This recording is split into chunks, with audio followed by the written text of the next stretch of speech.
Hi guys, for those that don't know me, my name's Kirsty and I'm a member of St Matt's and part of the welcome team. The question I was asked was, what have I learnt about myself and God over lockdown? This was a thought-provoking question for me because so much has happened over the last 6 months. I have anxiety, depression and borderline personality disorder. And like many people, I struggle with change. The day Boris made the announcement to put us into lockdown, for me, every part of life changed. Within days, I'd had 2 holidays cancelled, job interviews postponed, and church and therapy moved online. Safe to say, things got a little bit rough. My "this is my year" had turned into "I can't do this anymore, what's the point?"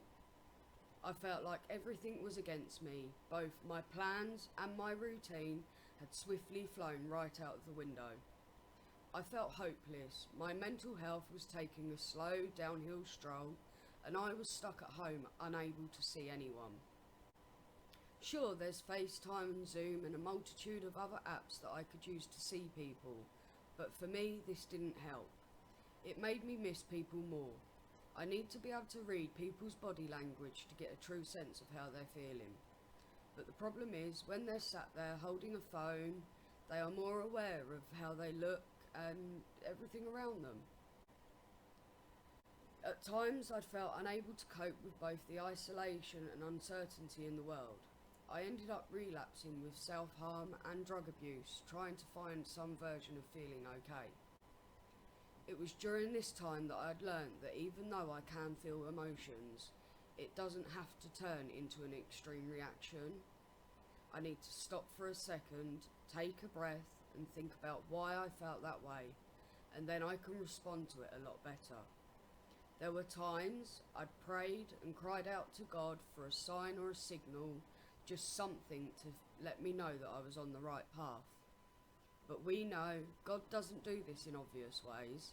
There's no big flashing signs saying, "Yes, Kirsty, that's it." I'd started to lose hope as to what my future might hold. The poem Footprints is quite relevant to how I'd felt at times.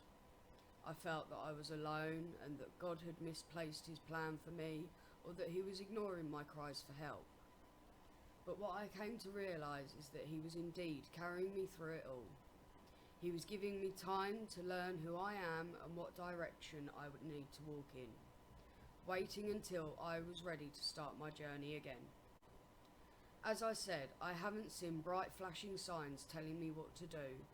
Instead, it's things like therapy agreeing that I've achieved all I can with that group, a phone call telling me the volunteering role I had applied for is now becoming a paid apprenticeship, and that they're more than interested in me, and being asked to do my first talk for church. Our God is a mysterious God. Our God is a great God, and he loves you. Thank you all for listening.